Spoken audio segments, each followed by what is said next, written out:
Respiration చాప్టర్లో ఈ సెషన్లో మనం ఈ రెస్పిరేషన్ మీద ప్రూవ్ చేయడానికి కొన్ని ఎక్స్పెరిమెంట్లు వాటి గురించి చూద్దాం.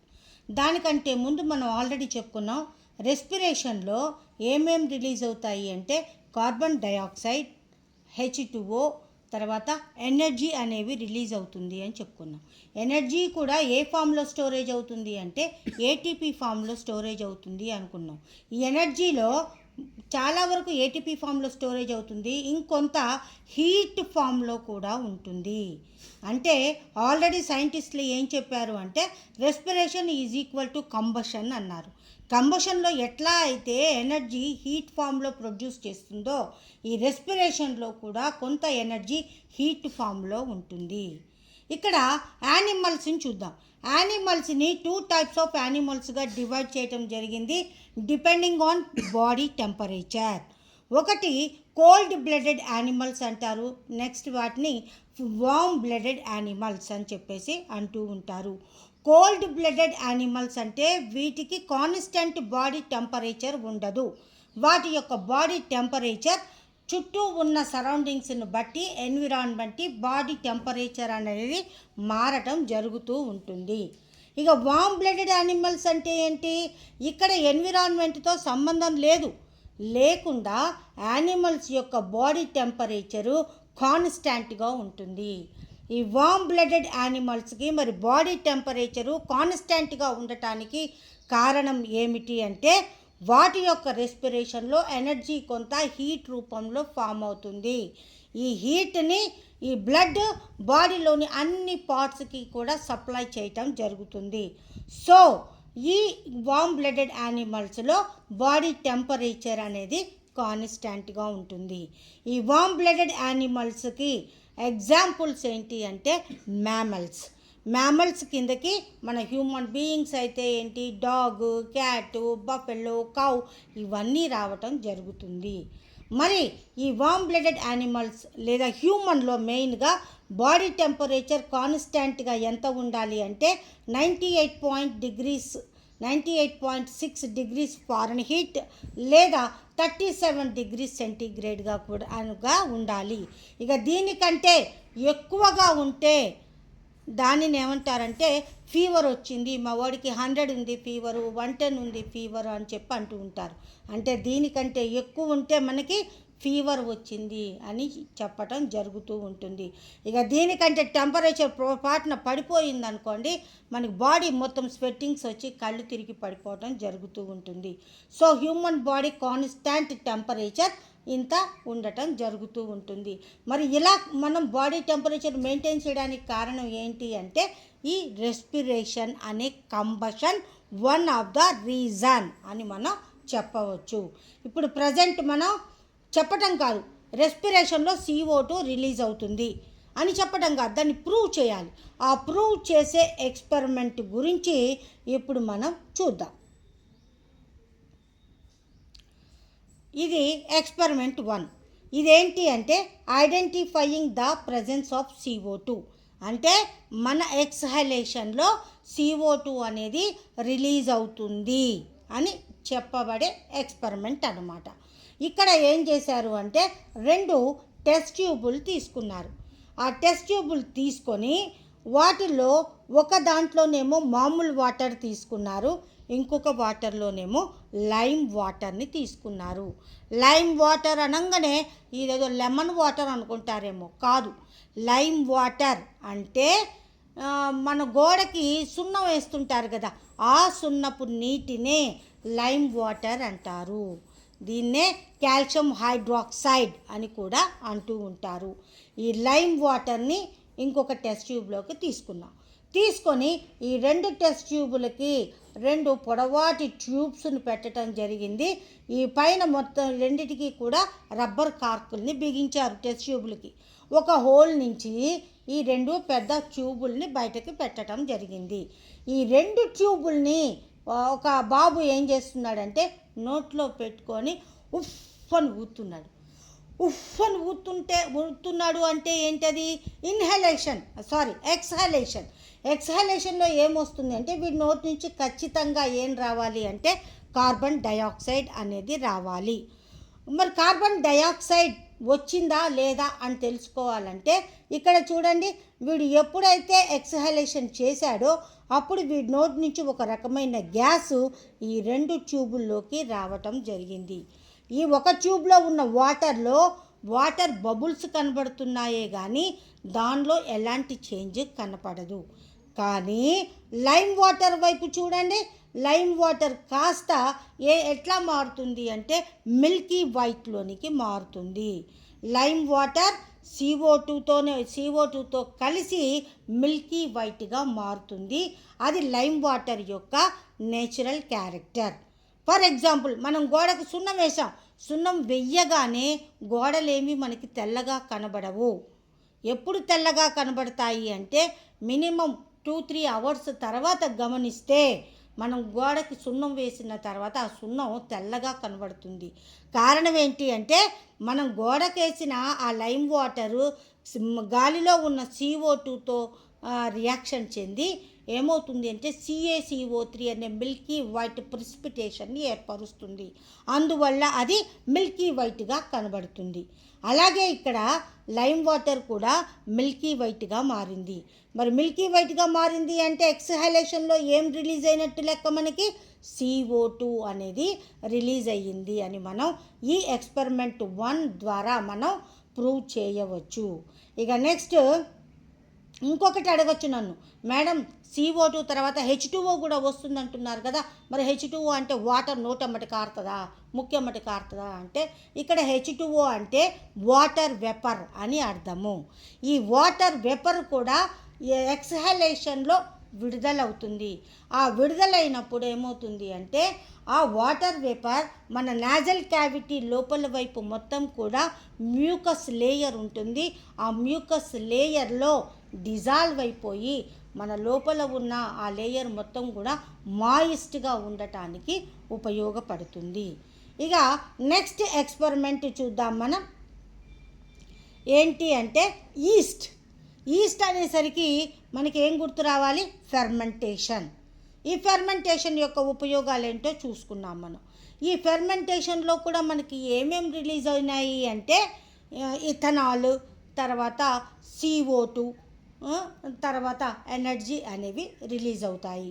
మరి ఇప్పుడు ఈ ఎనరోబిక్ రెస్పిరేషన్ జరిపే ఈస్ట్లో కూడా CO2 అనేది రిలీజ్ అవుతుందా లేదా, మరి ఇక్కడ కూడా హీట్ అనేది ప్రొడ్యూస్ అవుతుందా లేదా అన్న దాని గురించి ఇప్పుడు మనం చూద్దాం.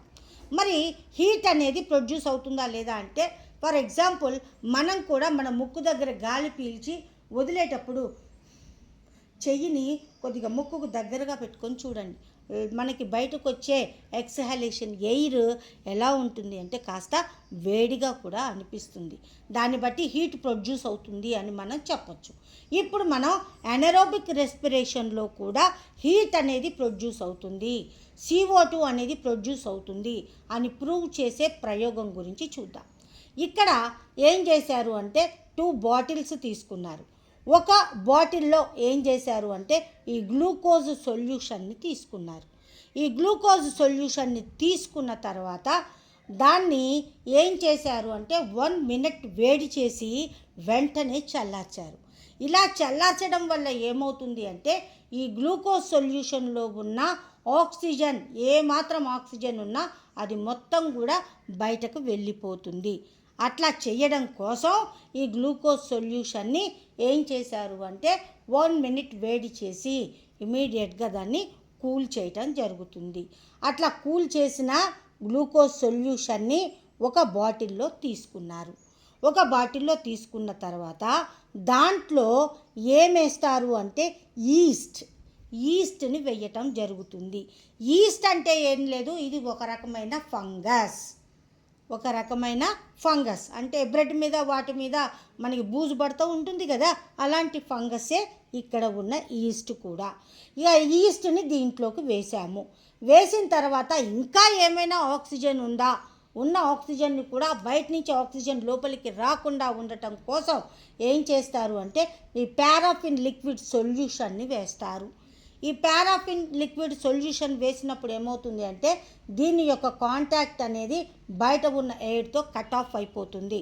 బయట ఉన్న ఎయిర్ లోపలికి రావడానికి అవకాశం లేదు. ఇది కూడా అయిపోయింది. ఇక అయిన తర్వాత మనకి ఇంకా డౌట్ ఉంది, ఇందులో ఏమైనా ఆక్సిజన్ ఉందా ఇంకా అని. అప్పుడు మనం ఏం చేస్తాము అంటే డయాజిన్ గ్రీన్ అనే ఒక ఇండికేటర్ని వేస్తాము.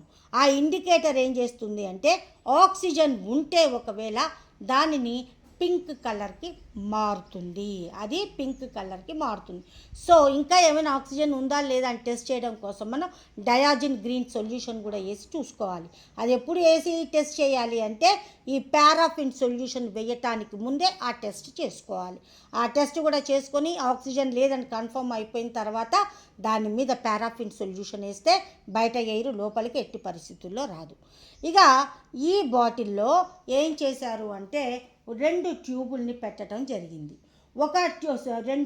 ఒక థర్మామీటర్ని ఇంకొక ట్యూబ్ని పెట్టడం జరిగింది. పైన రబ్బర్ కార్కుతో ఈ సీసా యొక్క మూతిని మూసివేయటం జరిగింది. ఇక నెక్స్ట్ ఒక ట్యూబ్ ఉంటూ దీంట్లో పెట్టామని చెప్పాం కదా. ఈ ట్యూబ్ దేంట్లోకి మళ్ళీ పెట్టాలి అంటే ఇంకొక బాటిల్ తీసుకొని ఆ బాటిల్లో లైమ్ వాటర్ వేయాలి.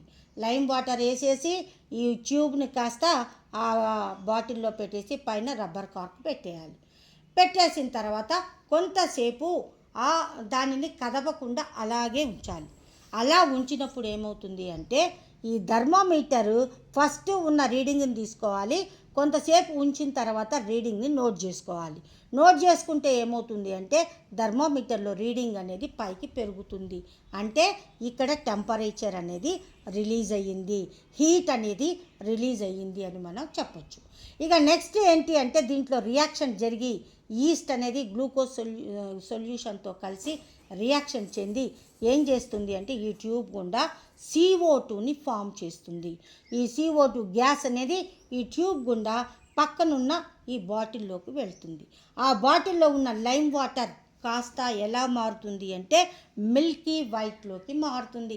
ఇక మిల్కీ వైట్లోకి మారింది అంటే ఇక్కడ ఏం రిలీజ్ అయిందని చెప్పొచ్చు మనం, CO2 అనేది రిలీజ్ అయ్యింది అని మనం చెప్పవచ్చు. ఇట్లా ఎనరోబిక్ రెస్పిరేషన్లో హీట్ ప్రొడ్యూస్ అవుతుంది, CO2 కూడా ప్రొడ్యూస్ అవుతుంది అని చెప్పేసి మనం ఈ ఎక్స్పెరిమెంట్ ద్వారా ఈస్ట్ ఎక్స్పెరిమెంట్ ద్వారా మనం ప్రూవ్ చేయవచ్చు. ఇక నెక్స్ట్ వన్ ఎక్స్పెరిమెంట్ 3. ఎక్స్పెరిమెంట్ 3 ఏంటి అంటే ఇప్పటి వరకు కూడా మనం ఏం చెప్తున్నాం, గ్లూకోజ్ ఆక్సిడేషన్ చెందితే ఖచ్చితంగా CO2 రిలీజ్ అవుతుంది అని మనం చెప్తున్నాం. దానిని మనం ఎక్స్పెరిమెంట్ 3 ద్వారా ప్రూవ్ చేయటం అన్నమాట. ఇక్కడ ఏం చేసాము అంటే ఒక టెస్ట్ ట్యూబ్ తీసుకున్నాము. టెస్ట్ ట్యూబ్లో గ్లూకోజ్ తీసుకున్నాము. దీనిని ఒక క్యాండిల్ కానీ లేకపోతే ఒక బర్నర్ లాంటిది తీసుకొని ఈ గ్లూకోజ్ని హీట్ చేయటం జరుగుతుంది. ఈ టెస్ట్ ట్యూబు, దీని నుంచి ట్యూబు, దీని నుంచి ఇంకొక చిన్న టెస్ట్ ట్యూబు, దాంట్లో లైమ్ వాటర్ తీసుకున్నాము. ఈ టెస్ట్ ట్యూబ్ని గ్లూకోజ్ ఉన్న టెస్ట్ ట్యూబ్ని ఒక స్టాండ్కి బిగించాము. బిగించిన తర్వాత ఈ టెస్ట్ ట్యూబ్ని గ్లూకోజ్ ఉన్న టెస్ట్ ట్యూబ్ని బర్నర్తో కాసేపు హీట్ చేసాము. అట్లా కొంచెం సేపు హీట్ చేసిన తర్వాత ఏమవుతుంది అంటే దీని నుంచి ఒక రకమైన గ్యాస్ అనేది ఈ కింద ఉన్న ఇంకో టెస్ట్ ట్యూబ్లోనికి రిలీజ్ అవుతుంది. ఈ టెస్ట్ ట్యూబ్లో ఏముంటుందని చెప్పుకున్నాం మనం, లైమ్ వాటర్ అనేది ఉంటుంది అని చెప్పుకున్నాం. ఈ లైమ్ వాటర్ కాస్త ఏ కలర్కి మారుతుంది అంటే మిల్కీ వైట్ సొల్యూషన్లోకి మారుతుంది. సో గ్లూకోజ్ని కూడా మనం ఆక్సిడేషన్ చేసినప్పుడు CO2 అనేది బై ప్రొడక్ట్గా రిలీజ్ అవుతుంది అని మనం ఈ ఎక్స్పెరిమెంట్ ద్వారా ప్రూవ్ చేయవచ్చు. ఇక నెక్స్ట్ ఎక్స్పెరిమెంట్ ప్లాంట్స్లో కూడా రెస్పిరేషన్ జరుగుతుంది. అవి కూడా ఆక్సిజన్ని తీసుకొని కార్బన్ డైఆక్సైడ్ని వదిలిపెడతాయి అది నైట్ టైంలో ఎక్కువగా జరుగుతుంది అని మనం చెప్పుకోవటం జరిగింది. మరి అది అవునా కాదా అన్న దాని గురించి చూద్దాం. ఇవి స్ప్రౌటెడ్ సీడ్స్ని తీసుకున్నాం. స్ప్రౌటెడ్ సీడ్స్ అంటే మొలకెత్తిన గింజలు. ఫర్ ఎగ్జాంపుల్, ఇవాళ రేపు డైట్ చేయటం కోసం ఏం చేస్తున్నారంటే ఈ చిన్న శనగలు, పెద్ద శనగలను వాటిని రాత్రే నానబెట్టుకుని మొలకలు వచ్చాక వాటిని తింటున్నారు. అలాంటి శనగల్ని నైటే నీళ్ళల్లో తడిపేసి ఉంచాలి. మార్నింగ్ ఏం చేయాలి, వాటర్ మొత్తం తీసేస్తే వాటి నుంచి చిన్న చిన్న మొలకలు వస్తాయి. ఆ మొలకలు వచ్చిన ఆ స్ప్రౌటెడ్ సీడ్స్ని ఏం చేయాలి అంటే ఒక బాటిల్ తీసుకోవాలి. ఆ బాటిల్లో సీడ్స్ వేయాలి. సీడ్స్ వేసిన తర్వాత ఈ సీడ్స్ మధ్యలో చిన్న బీకర్ తీసుకొని ఆ బీకర్లో లైమ్ వాటర్ పోసి ఆ సీడ్స్ మధ్యలో దాన్ని ఉంచాలి. ఉంచి పైన రబ్బర్ కార్క్ పెట్టేసి, గాలి లోపలికి పోకుండా రబ్బర్ కార్క్ పెట్టేసి దాన్ని ఒక 3-4 అవర్స్ అట్లాగే ఉంచాలి. అట్లా ఉంచినప్పుడు ఏమవుతుంది అంటే కొంతసేపటికి లైమ్ వాటర్ కాస్త ఏ కలర్కి మారుతుంది అంటే మిల్కీ వైట్లోకి మారుతుంది. అంటే ఏంటి, ఇక్కడ ప్లాంట్స్ కూడా రెస్పిరేషన్ జరుపుకొని దేన్ని రిలీజ్ చేశాయి, కార్బన్ డైఆక్సైడ్ని రిలీజ్ చేశాయి అని చెప్పేసి ఈ ఎక్స్పెరిమెంట్ ద్వారా మనం ప్రూవ్ చేయవచ్చు. ఇక నెక్స్ట్ వన్ ఏంటి అంటే లాస్ట్ ఎక్స్పెరిమెంట్ 5. మరి ఈ రెస్పిరేషన్ మనలో జరిగినప్పుడు హీట్ వస్తుంది అని చెప్పుకున్నాము. దానికి ఎట్లా మనం చేయాలో మొత్తం చెప్పుకున్నాం. ఇప్పుడు ప్లాంట్స్లో కూడా రెస్పిరేషన్లో హీట్ అనేది ఇవాల్వ్ అవుతుందా లేదా, హీట్ అనేది ప్రొడ్యూస్ అవుతుందా లేదా అని ప్రూవ్ చేసే ప్రయోగం. ఇక్కడ కూడా ఏం చేశారు, కొన్ని జర్మినేటింగ్ సీడ్స్ని, మొలకెత్తిన విత్తనాలను తీసుకున్నారు. ఒక బాటిల్ తీసుకొని ఆ బాటిల్లో మొలకెత్తిన విత్తనాలను తీసుకున్నారు. ఇది బాటిల్ అనే కంటే కూడా ఒక ఫ్లాస్క్ అయితే హీట్ని బయటకు పోనివ్వదు. అందుకనే మనం టీ అవి ఫ్లాస్క్లో తెస్తే ఒక 2 అవర్స్ 3 అవర్స్ అయినా వేడిగా ఉంటుంది. సో అలాంటి ఒక ఫ్లాస్క్ని తీసుకున్నారు. తీసుకొని దాంట్లో జర్మినేటింగ్ సీడ్స్ని వేశారు, అంటే మొలకెత్తిన విత్తనాలని వేశారు. వేసి దాని మధ్యలో థర్మామీటర్ పెట్టారు. దానిపైన మూతకు బదులు ఇక్కడ ఏం పెట్టారు అంటే థర్మాకోల్ షీట్ని పెట్టడం జరిగింది. ఇక థర్మాకోల్ షీట్ని పెట్టడం వల్ల బయటది లోపలికి బయటకు వచ్చే ఛాన్స్ లేకుండా అది అడ్డంగా ఉంటుంది.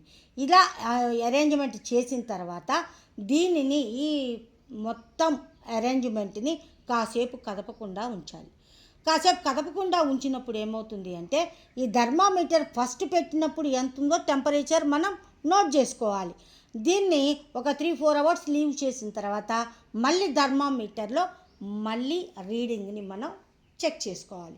ఇట్లా నియర్లీ 24 అవర్స్, 1 అవర్కి మీరేం చేస్తారంటే ఈ టెంపరేచర్ని నోట్ చేసుకుంటూ ఉండండి. దీన్ని బట్టి మనం ఏం చెప్పచ్చు అంటే ప్లాంట్స్లో కూడా రెస్పిరేషన్లో హీట్ అనేది ఎవాల్వ్ అవుతుంది అని మనం చెప్పవచ్చు. ఇది రెస్పిరేషన్ చాప్టర్లో పార్ట్ 6 టోటల్ ఎక్స్పెరిమెంట్స్ మీకు చెప్పడం జరిగింది.